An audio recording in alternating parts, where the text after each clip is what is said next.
আমরা আসলে বাংলাদেশিরা অনেক খেলা পাগল।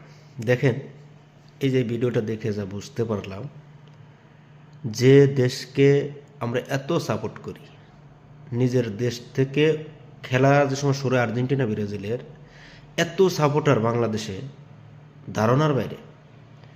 কিন্তু ওই আর্জেন্টিনার আজ বাংলাদেশের সাথে খেলা কি হইল দিন শেষে মাঠে লাত্তি লাত্তি মারামারি। এটাই আমাদের বাংলাদেশের অবস্থা।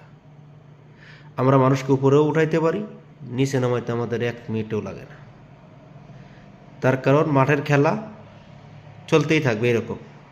কিন্তু নিজের দেশে যখন আসছে, তাদেরকে ইজ্জত করাটা জরুরি আছিল। আর এটাও কথা আছে, বাংলাদেশ কাউকে সাইরে কথা বলে না দিন শেষে। না কি বলেন আপনারা সবাই?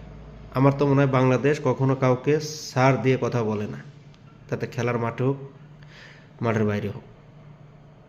যাক, সবাই ভালো থাকবেন। ভিডিওটা অবশ্যই শেয়ার করুন সবাই।